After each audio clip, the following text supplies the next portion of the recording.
hindi lang makakatipid dahil hindi nabibili ng kakailanganing pagkain, makakaiwas pa sa kakulangan sa nutrisyon.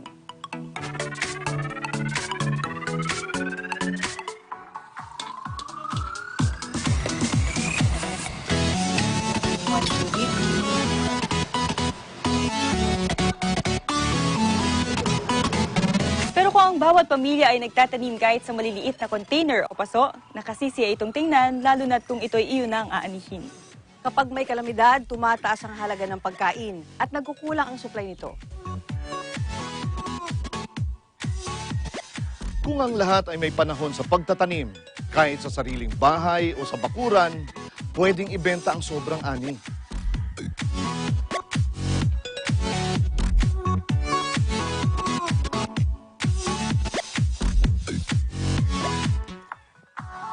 Kung lahat tayo ay nagtatanim, hindi ka na mamumroblema sa budget. Tiyak pa ang seguridad sa pagkain.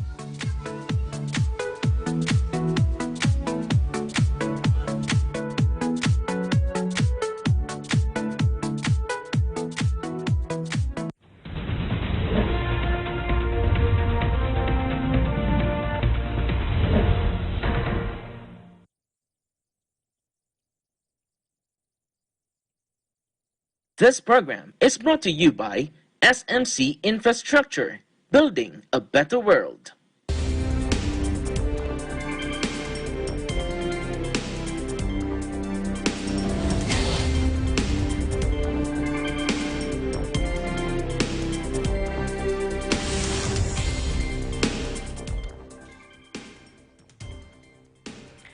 Hello, I'm Alma Angeles. We're moving to the next stage of the pandemic, and as the world resets to the new normal, we find ourselves seeking the right balance between health and livelihood, constantly adjusting the boundaries between liberty and responsibility. Here are tonight's news.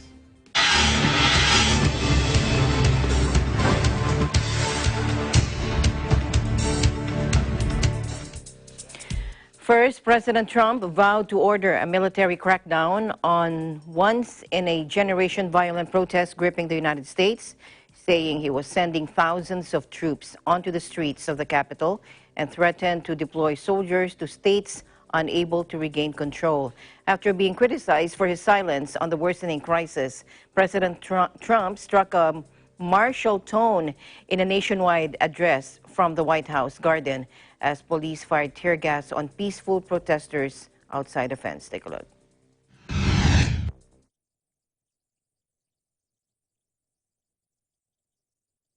These are not acts of peaceful protest. These are acts of domestic terror. The destruction of innocent life and the spilling of innocent blood is an offense to humanity and a crime against God. America needs creation, not destruction, cooperation, not contempt, security, not anarchy. Today, I have strongly recommended to every governor to deploy the National Guard in sufficient numbers that we dominate the streets. Mayors and governors must establish an overwhelming law enforcement presence until the violence has been quelled. America is founded upon the rule of law. It is the foundation of our prosperity, our freedom, and our very way of life. But where there is no law, there is no opportunity.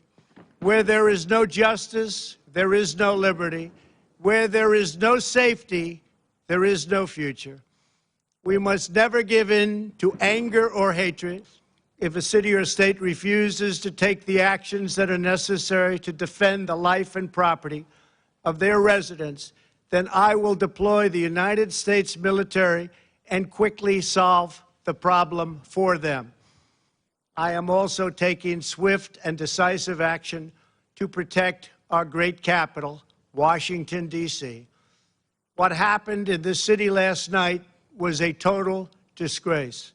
As we speak, I am dispatching thousands and thousands of heavily armed soldiers, military personnel, and law enforcement officers to stop the rioting, looting, vandalism, assaults, and the wanton destruction of property. I swore an oath to uphold the laws of our nation and that is exactly what I will do. All Americans were rightly sickened and revolted by the brutal death of George Floyd. My administration is fully committed that for George and his family, justice will be served. He will not have died in vain. But we cannot allow the righteous cries and peaceful protesters to be drowned out by an angry mob. I am your president of law and order and an ally of all peaceful protesters. But in recent days, our nation has been gripped by professional anarchists, violent mobs, arsonists, looters, criminals, rioters, Antifa, and others. A number of state and local governments have failed to take necessary action to safeguard their residents. The dramatic escalation came a week after the death in Minneapolis of George Floyd, an unarmed black man who was killed when a white police officer knelt on his neck, leading to the worst civil unrest in decades in New York, Los Angeles, and dozens of other American cities.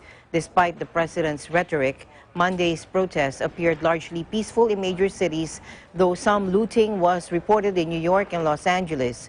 It was the most widespread unrest in the United States since 1968, when cities went up in flames over the slaying of civil rights leader Martin Luther King Jr. Many of the demonstrations have been peaceful and marked by moments of catharsis, such as officers hugging tearful protesters and marching or kneeling alongside them. Others have seen rage-filled clashes between protesters and police and widespread property damage. One person was shot dead in Louisville, Kentucky. Meanwhile, the brother of George Floyd condemned the violent protests across the U.S. Take a look. Yes, I do feel like it's overshadowing what's going on because, like I said, he was about peace, he was about unity. But the things that's transpiring now, they may call it unity, but it's destructive unity. It's not what he was about. We've been down this road already. He would want us to seek justice the way we are, the way we're trying to do, but channel it another way. Channel it another way. The anger, the ripping up your, damaging your hometown is not the way he wants. Man, he was a gentle giant. He was about peace, unity. When you spoke to him, he always wanted to motivate you, no matter what you was going through. You know, he always saw the light at the brighter side of things. And he made you feel like you could just do anything, like you could rule the world, even if you're going through something. That's just... Floyd's agonizing death was caught on bystander cell phone video that shows policeman Derek Chauvin pinning him down with his knee for nearly 9 minutes as the 46-year-old pleaded for his life with the haunting words, "I can't breathe." Hennepin County's medical examiner released its official autopsy, calling the death a homicide caused by neck compression, although it had also said he was intoxicated and pointed to heart disease. Floyd, 46, had been accused of trying to buy cigarettes with a counterfeit bill. Chauvin, who had remained in the police force despite persistent complaints about his behavior, had been due to appear in court on Monday, but the judiciary said the initial hearing had been postponed to June 8. Now, the news immediately triggered a storm on social media, a major organizing ground for protests, with outraged activists vowing to keep up the pressure over the coming week. And such delays are common in criminal cases in the U.S. Minnesota has made clear that it seeks to punish Chauvin and has tasked the prosecution personally with the state's Attorney General, Keith Ellison, a prominent former U.S. congressman. But protesters have also demanded the arrest of 3 police officers who stood by and shielded Chauvin from outsiders as Floyd pleaded for his life. St. Paul Mayor Melvin Carter, an African-American and son of a police officer, supported arresting the trio, saying all police had a duty to intervene. And protesters converged near the White House, calling for nonviolent demonstrations. Reporting from Washington, D.C., here's Eliza Gonzalez Manglikmot.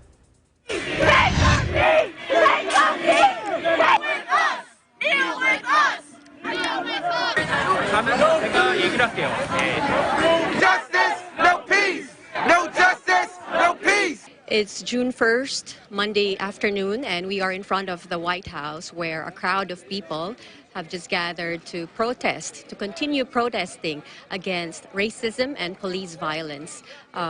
This has been third or fourth day of protesting after the fatal arrest of George Floyd in Minneapolis, Minnesota. Today, Washington, D.C. Mayor Muriel Bowser has activated a two-day 7 p.m. curfew starting Monday, following consecutive nights of violent protests here in the nation's capital. We've seen earlier establishments here in downtown D.C. are boarding up storefronts, perhaps in anticipation of more rioting after violent incidents occurred the past nights. I'm here because I believe Black Lives Matter, and we got to go to Voices Heard. And it's important that we do it peacefully, because violence is the issue, is that we keep colliding. We just need to get a voice heard, but we don't need to use violence. People who want to get violent coming out at the right time to get violent, and they just happen to find the right message. Just because, you know, a group will get pretty big and they'll be able to get the message, but then they'll get big or bigger, and you can't keep up. And then anyone can just slip in and do something, and all it takes is one to get everybody riled up. And I think that's what keeps happening, is, you know, but it's tough. Big crowds are very hard to keep that from happening. My message to them is that you should be peaceful first and never swing first, because you don't need to do that. If the message is true, then you have to be better than that. That's just the truth. You can't swing first. It doesn't make sense, because if they're attacking you, but you need to protest and you swing at them first, that gives them a reason to swing back. That keeps the fight going. What is it? An eye for an eye. And it'll just keep going, and it'll keep fighting. So we got to stop it right here at the White House.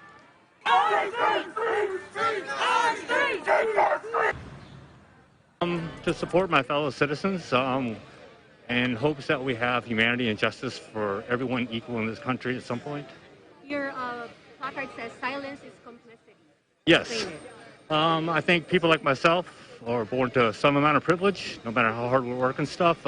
And I believe that we need to speak up and stand with all of our citizens.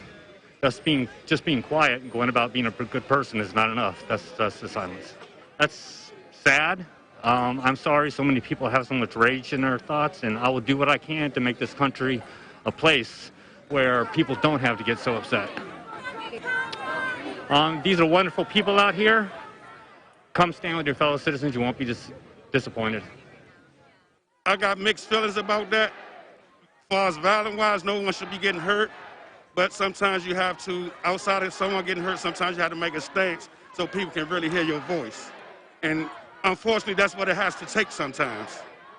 These protests call for justice after the fatal arrest, like I said, of George Floyd in Minneapolis, Minnesota, May 25. You can hear the crowd behind me chanting, Black Lives Matter, I can't breathe, just some of the sentiments that they would want to get across after the incident in Minneapolis.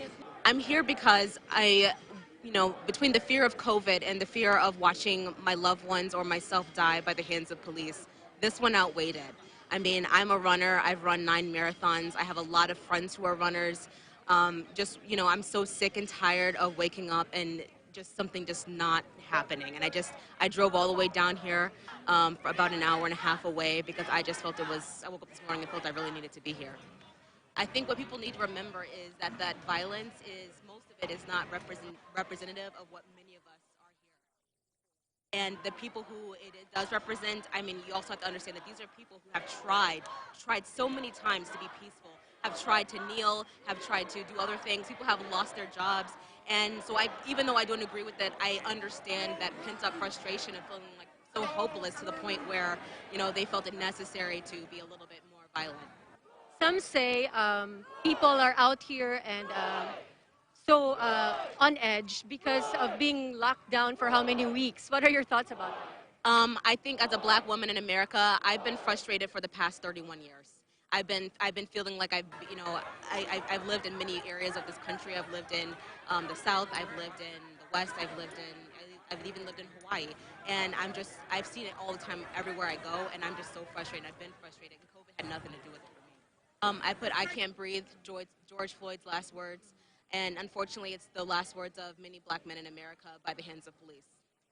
These protests that turned into riots have erupted across the United States, adding to the tension and anxiety already experienced by people due to the pandemic.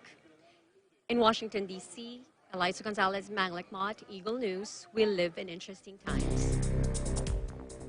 Thank you, Eliza. A powerful moment when Los Angeles police officers surrounded by protesters shouting, "Take a knee."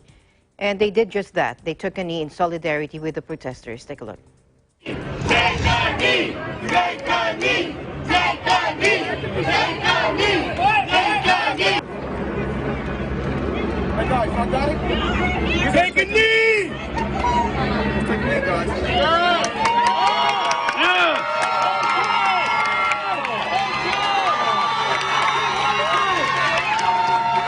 Yeah!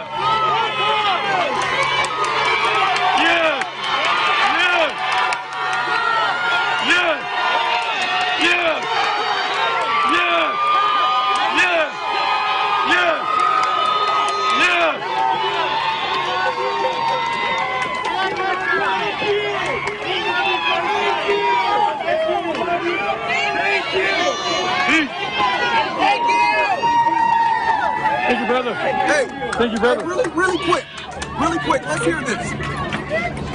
This is our city. Yes. When I say our city, I'm talking everybody in here. Yes. We're appalled at what happened in Minneapolis. Period. But we gotta do better. This is our city, so we gotta make sure that we take care of our city. Because we destroy our city, what do we have left?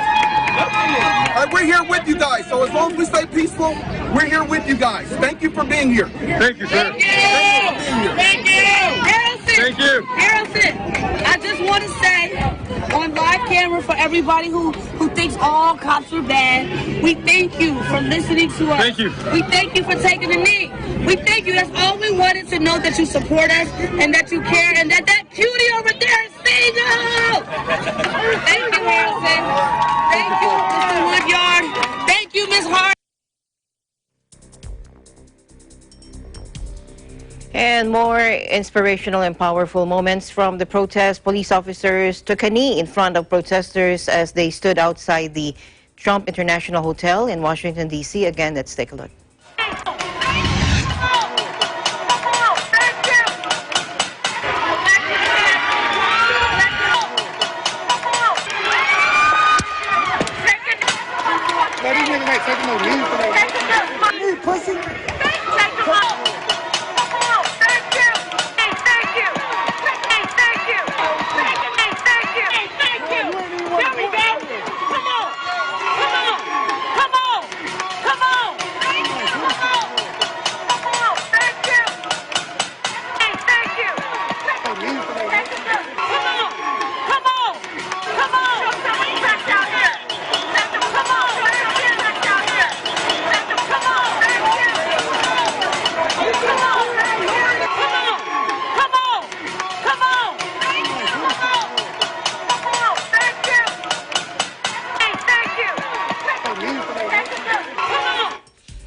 Meanwhile, Hong Kong's leader accused the United States of applying double standards in its response to violent protests, as she warned Washington's plan to place trade restrictions on the financial hub would only hurt themselves. Let's listen in.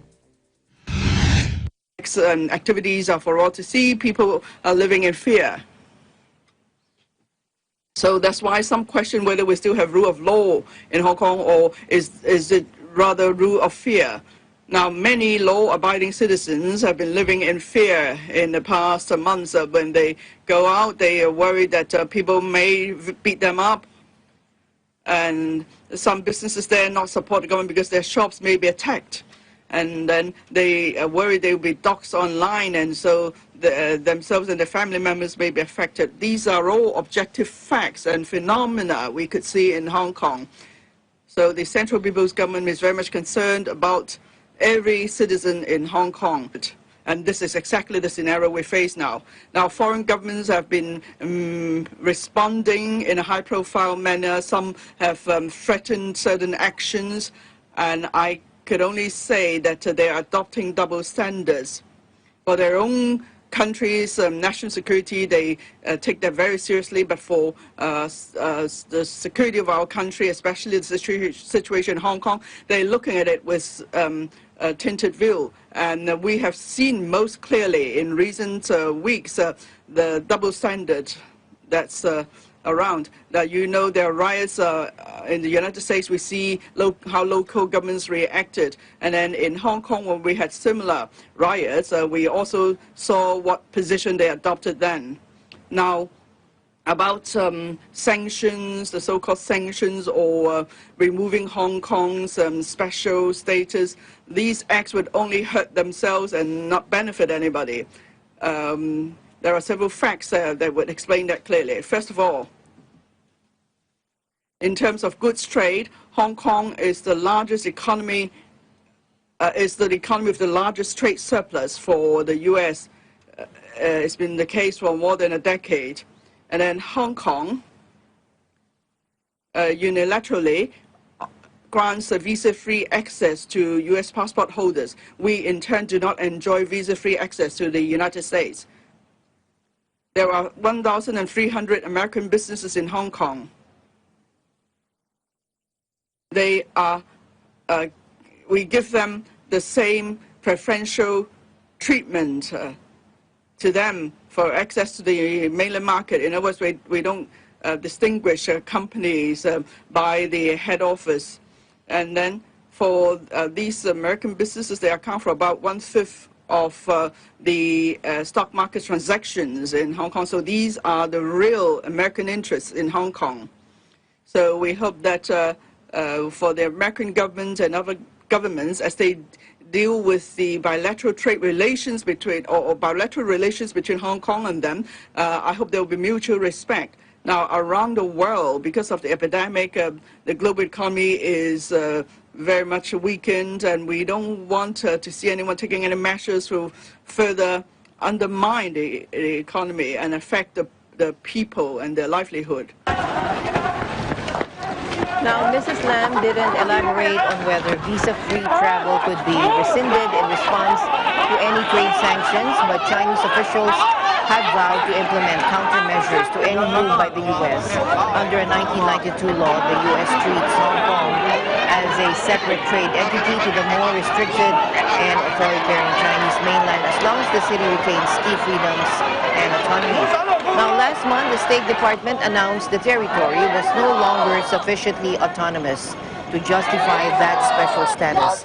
At her weekly press conference, Mrs. Lam said Hong Kong had spent 23 years failing to enact its own national security laws in the legislature, prompting Beijing to take the initiative. Last week, China's rubber stamp parliament approved the plans for a law that would punish secession, subversion of state power, terrorism, and acts that endanger national security, as well as allow Chinese security agencies to operate openly in the city. Beijing said the anti-subversion law, which will bypass Hong Kong's legislature, is needed to tackle terrorism and separatism.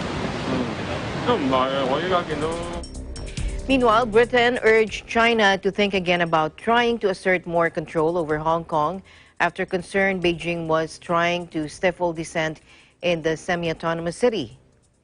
Let's listen in. Mr. Speaker, if China follows through with its proposed legislation, we will put in place new arrangements to allow BNOs to come to the UK without the current 6-month limit, enabling them to live and apply to study and work for extendable periods of 12 months, thereby also providing a pathway to citizenship. Mr. Speaker, let me just finish by saying that even at this stage, I sincerely hope China will reconsider its approach.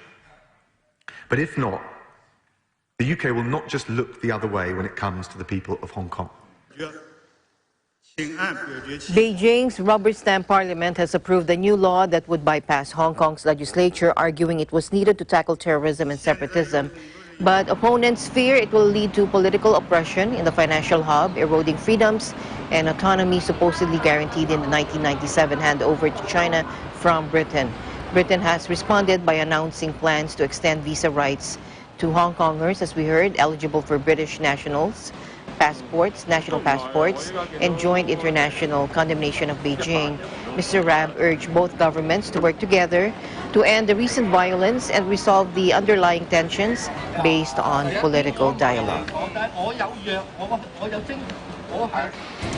Eagle News will be right back.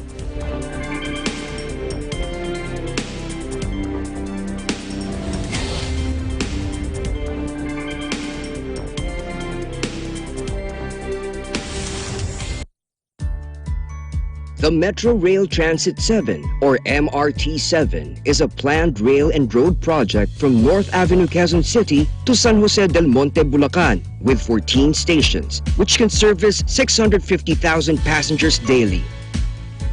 And very soon, the construction of the new Manila International Airport in Bulacan, Bulacan is expected to accommodate 100 million passengers annually and promises to be another significant contribution to progress in the Philippines.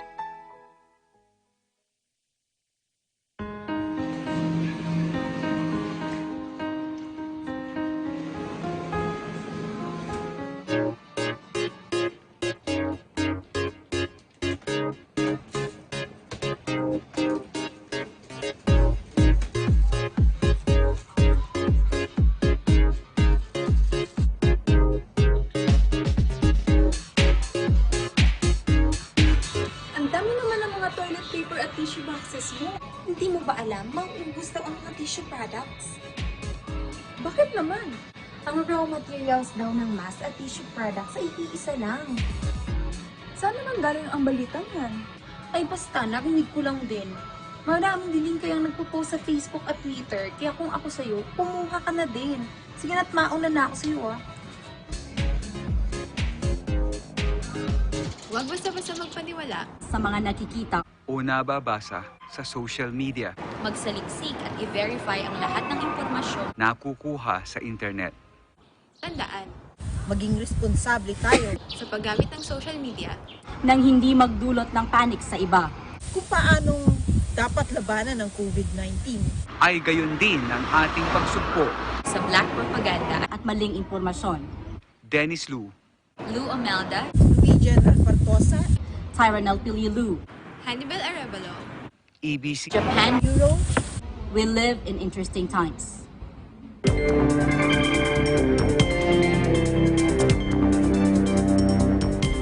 Welcome back, and we would like to welcome to the program His Excellency Chito Santa Romana, the Philippine Ambassador to China. Good evening from Manila, Mr. Ambassador. Good evening from Beijing. Good to see you again, Ambassador. Thank you for being on the show. Thank you so much po. My pleasure. Thank you for inviting me. As we know, both advanced and emerging economies are highly connected to China's economy. And as China's back to full capacity in terms of manufacturing and business, how has the lockdown affected employment? And do we expect an effect on our Filipino workers po? Well, the Chinese economy is now on its way to recovery, but it's quite a challenge.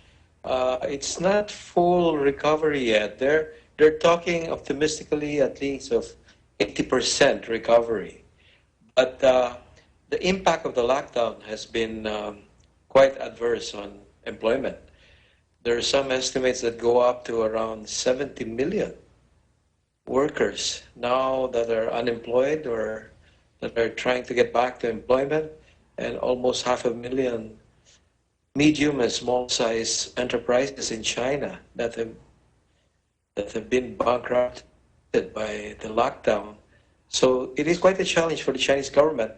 However, they're relying now less on exports because of the problem of the pandemic and the worldwide market, and they're talking about relying on consumption.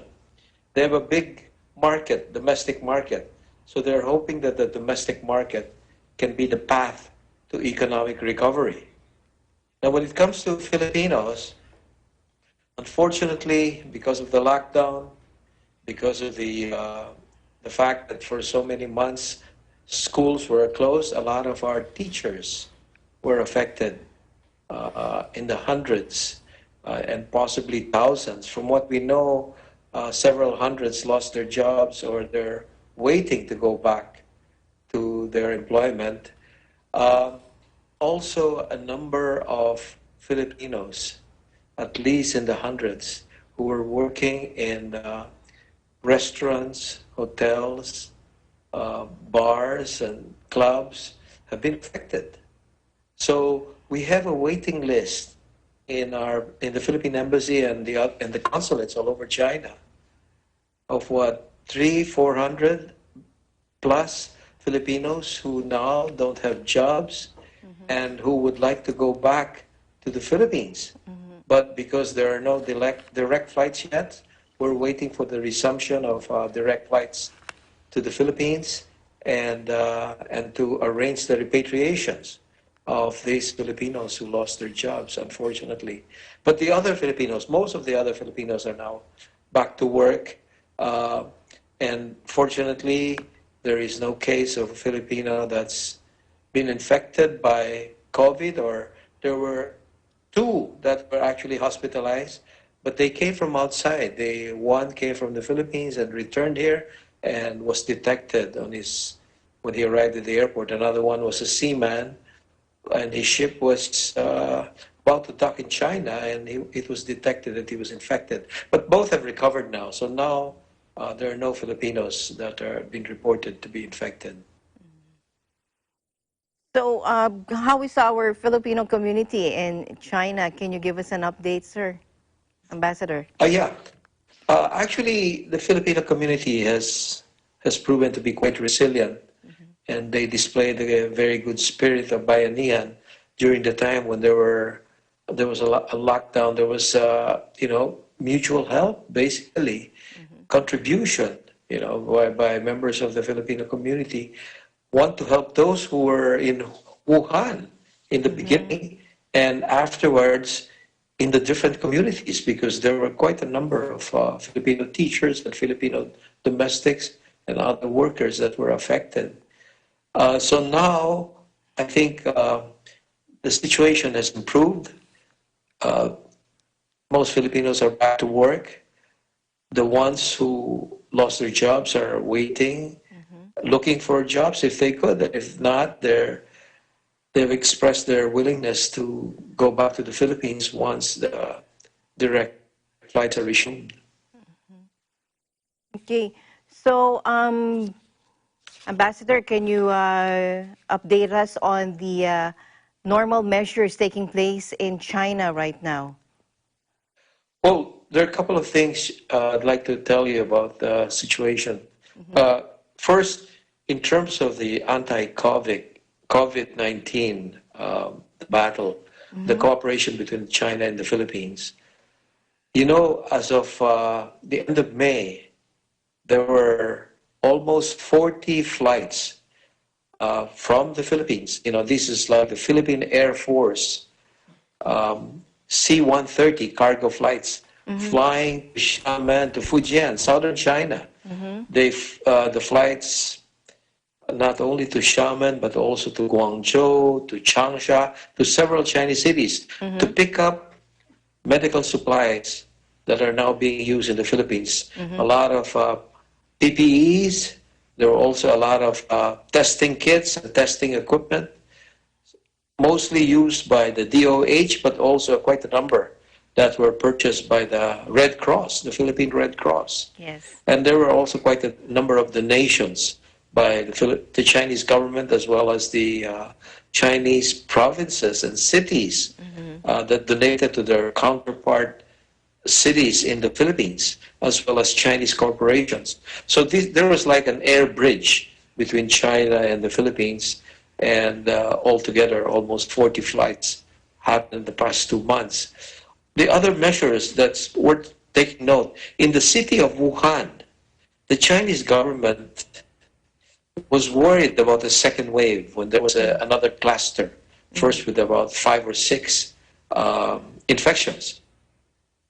So they decided to launch a mass testing of the whole city population. And they just completed it yesterday. Almost 10 million of those who haven't been tested in the past were subjected to anti-COVID tests.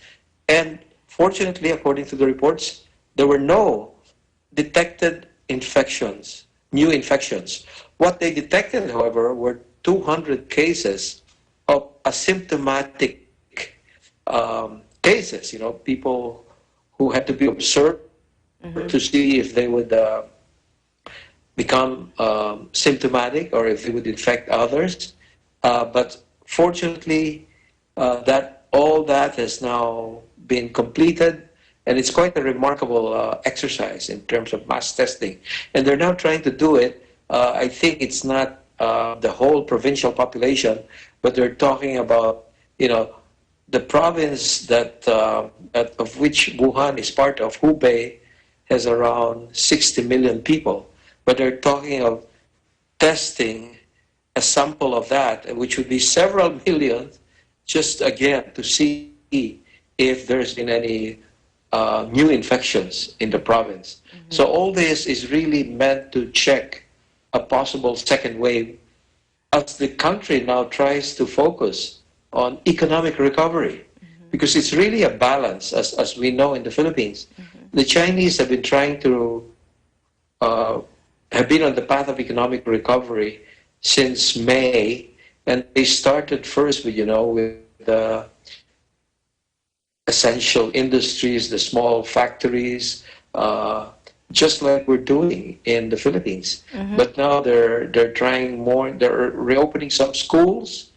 They're starting to reopen some museums, and traffic is back to normal in Beijing and other parts of China. Mr. Ambassador, so the question now is whether they can go on the smooth path of recovery.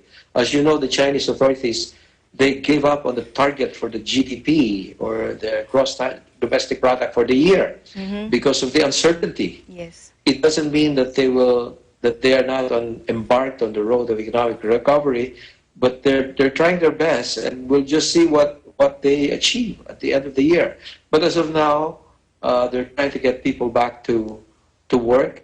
As I said earlier, they're talking of 80% capacity now. They hope to achieve full utilization, but I think I'd give them another month or two because it is quite a tough challenge. So what do you think is one significant lesson we can learn from China or in China's response to the pandemic, and how can we apply this, how we can apply this to other countries? Well, the biggest lesson from China, but it's not so easy to apply, is that when you spot a cluster of infection, you have to contain it right away. And then you have to conduct testing and tracing. And this is how to be able to contain the virus and to cut off the transmission path. And that is basically what they have done. They were able to, that's why they had a massive, unprecedented lockdown in Wuhan, the whole city of 11 million. And then they expanded it to the whole province of 60 million for more than 70 days.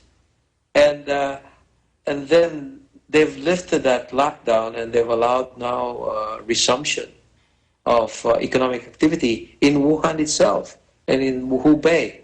But when they spotted small clusters again, then they did again the typical technique: contain, trace, test.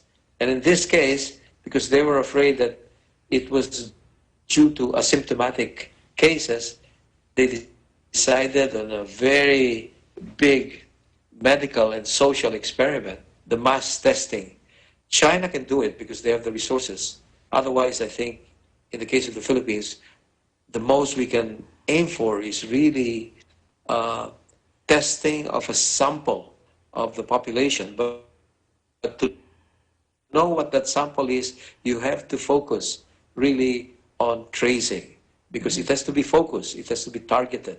And the Chinese experience shows that it can be done, but it takes a lot political will, and it takes a lot of focusing your resources on the effort. Mr. Ambassador, how about the embassy and its operation? Are you back to 100%? Have you gone back to a 100% physical office work? I mean, we have our staff are working, but we're still on reduced working hours. It's basically from 10 in the morning to 3 in the afternoon, because we still don't issue tourist visas. So the consular work, we don't have the long visa lines of Chinese tourists outside, because of course, obviously we're not in a position, the Philippines is not yet in a position to resume international tourism. The airports are not open yet, and there are no direct flights yet. So the consular work, basically we're focusing now on helping the OFWs.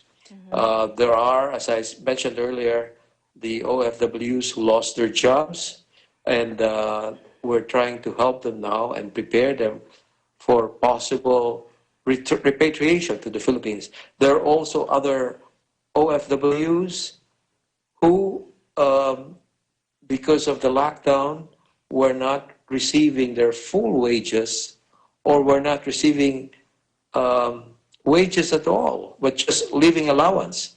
So those who have asked for help, we have extended care packages for them. I think throughout China now, it's several hundreds, upward of 500 that have been given care packages from Northeast China all the way to South China, and then that includes also Filipinos in Western China. There's one thing here about OFWs. We have a registered population of OFWs, those who registered with the embassy and the other consulates, of only about 15,000, which is incredible, because from anecdotal evidence and from those who have called during the lockdowns, people who were not registered, it seems to be they're practically double or triple that number. And they come from all over China. Our embassy covers northern China, and there are those who have called us all the way from along the North Korean border. There are Filipinos that are teaching English, and there are also there were Filipino students from Batangas who were in a small town in Shandong in eastern China, who called for help because they were staying in a dormitory and they couldn't leave, and they couldn't go shopping for food, so we had to extend some assistance. It is the experience also of the other consulates in China. In Xiamen right now, there is a case of almost 11 Filipino crewmen. Somehow their shipping company encountered economic problems, so they're just on a boat off the coast of Fujian, and they've been there for they said almost 3 months, but we've only recently contacted them and we're in touch with them. They're not allowed to disembark, and they want to go home. Well, we're now talking with the Chinese authorities to allow them to disembark. The reason why they're not allowed to disembark is because the Chinese authorities are really careful about preventing any infection from coming from foreigners, and so they're kept on the boat. But if they disembark, they'll be required to undergo mandatory quarantine, and there are no direct flights from Xiamen to Manila right now. So even if they want to go home, there's no way to go home. But the owner of the boat, of the shipping company, has assured us that once direct flights are resumed, they will pay for the repatriation of these seamen. So these are assorted cases, Filipino teachers, Filipino seamen, Filipino students that have encountered problems here during the past couple of months. But there are positive stories. There is a Filipina intern who was doing very well in her internship. She started around October, but because of the COVID-19, the hotel she was working in had to close up, so she was stuck here. But finally, she was able to go home last night. She texted me as she reached the Philippines and to say that she's back there. So there are these happy stories, but there are also the sad stories. You know, those who lost their jobs and are waiting to be able to go home. There's also a complaint among the Filipinos, OFWs in China, because when the Department of Labor and Employment decided to give financial aid to overseas Filipino workers, those in China were not included because of some technicality. So there was a massive outcry here, and we had to tell the DOLE about it. But it had something to do with the lack of a labor attaché in China. And this has something to do with the Chinese policy that they don't want to encourage. They don't actually allow the hiring of Filipino domestics in China because they don't want the competition for their local labor. They have a surplus labor here, and so English-speaking Filipino domestics prove to be quite a competition to the local domestics. And the Chinese middle classes, now that they have money, they know about what happened in Hong Kong, and they want to hire the same. The Filipino domestics who can teach their children how to speak English and take care of them and can speak English. But the problem is Chinese government still does not allow this. There are now talks, of course, and the Chinese authorities are saying they're interested in Filipino nurses and Filipino caregivers. In other words, on the higher scale of the market, but not on the lower scale, which will compete with the surplus Chinese labor market. So that's the situation here. You also mentioned about OFWs and those who were able to go home. Now, recently our government just recommended that OFWs get their COVID-19 testing from the country of origin. That's because of the a big load of testing done upon arrival here in Manila. It was suggested by the IATF that they get tested from the country of origin. Is it being done there, Mr. Ambassador? Actually, in China, if you want to be tested, it is possible. It is available here.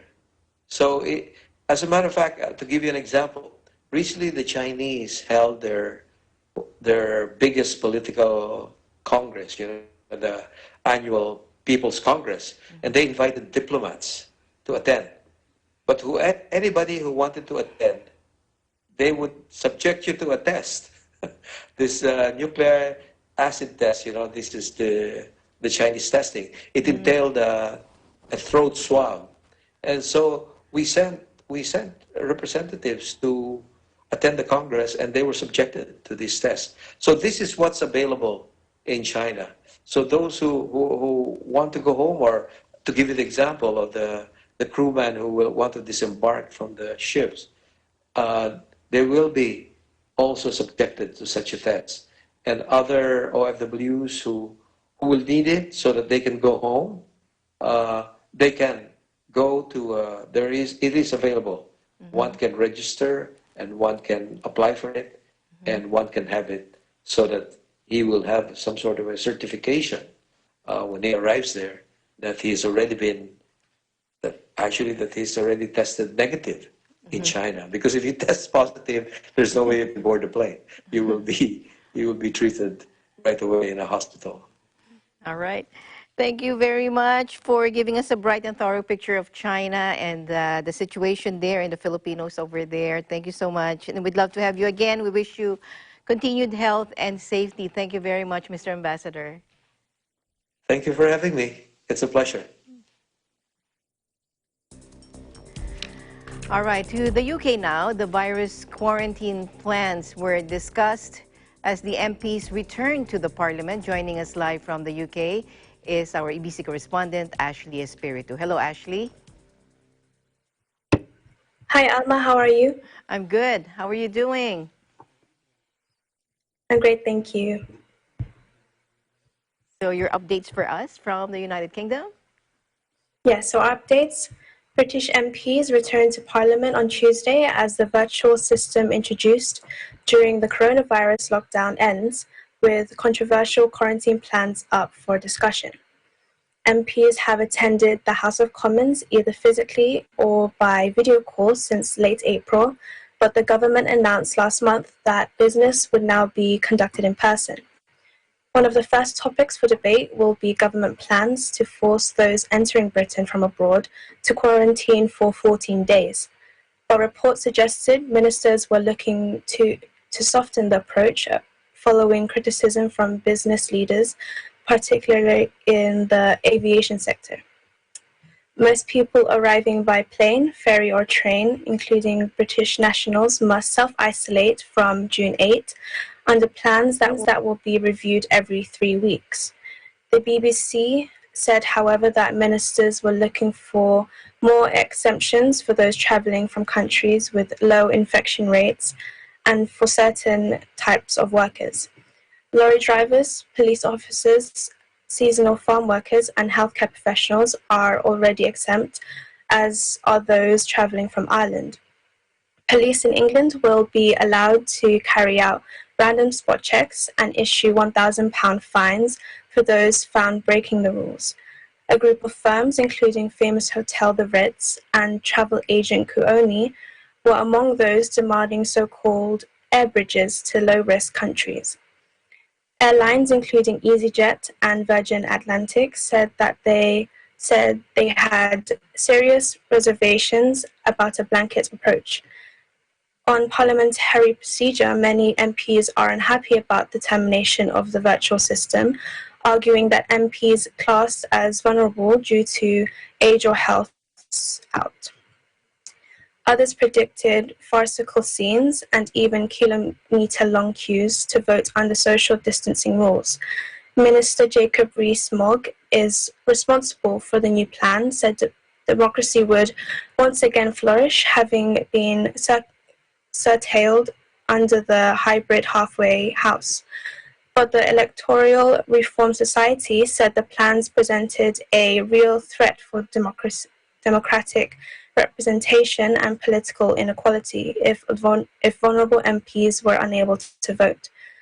Commons Speaker Lindsay Hoyle accepted the new arrangements were not perfect and members will need to be patient. However, I still remain hopeful that colleagues will agree on a method of participation that enables all members to take part, especially those who are shielding, vulnerable, or having caring responsibilities, he added. Back to you, Alma. All right. Thank you very much, Ashley, for your updates, and we look forward to hearing the developments out of the United Kingdom. Thank you. Stay safe, stay healthy. Thank you for your time. Thank you, Alma. I'm Ashley Spiritu, corresponding from London, United Kingdom. We live in interesting times.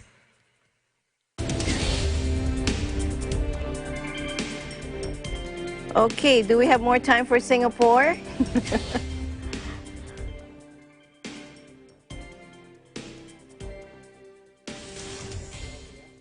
All right, so pupils wearing face masks returned to school in Singapore as coronavirus restrictions were eased in the hard-hit city-state. Take a look.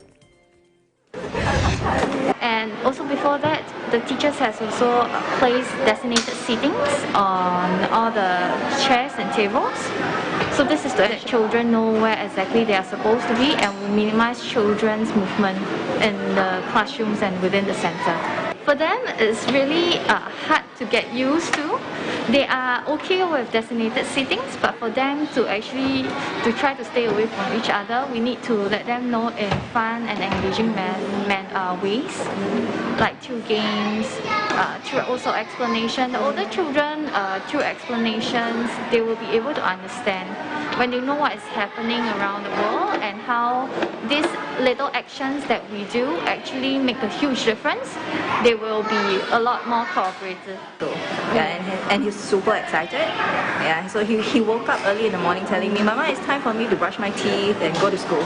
Yeah, so you can feel the anticipation of coming back to school. Yeah. I am actually happy that we're moving into phase 1.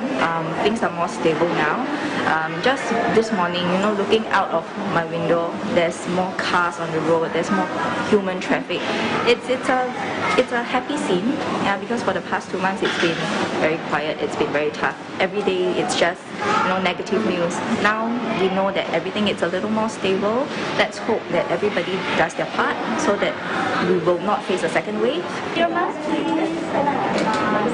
Parents dropped off their children while staff took temperatures at the entrance. The young pupils learned to properly wash their hands while engaging in group activities as some schools and workplaces resume operation.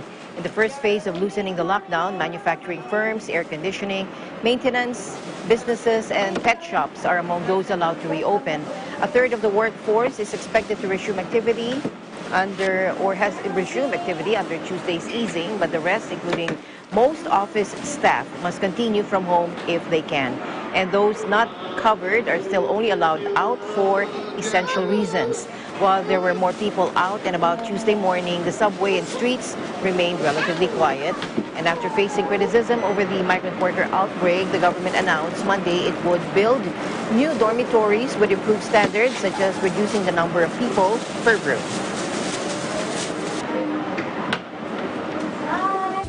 And before we close, we leave you with a word of hope. At the end of the day, there remains so much more to be grateful for. See you again tomorrow evening. Good night. I'm Alma Angeles. We live in interesting times.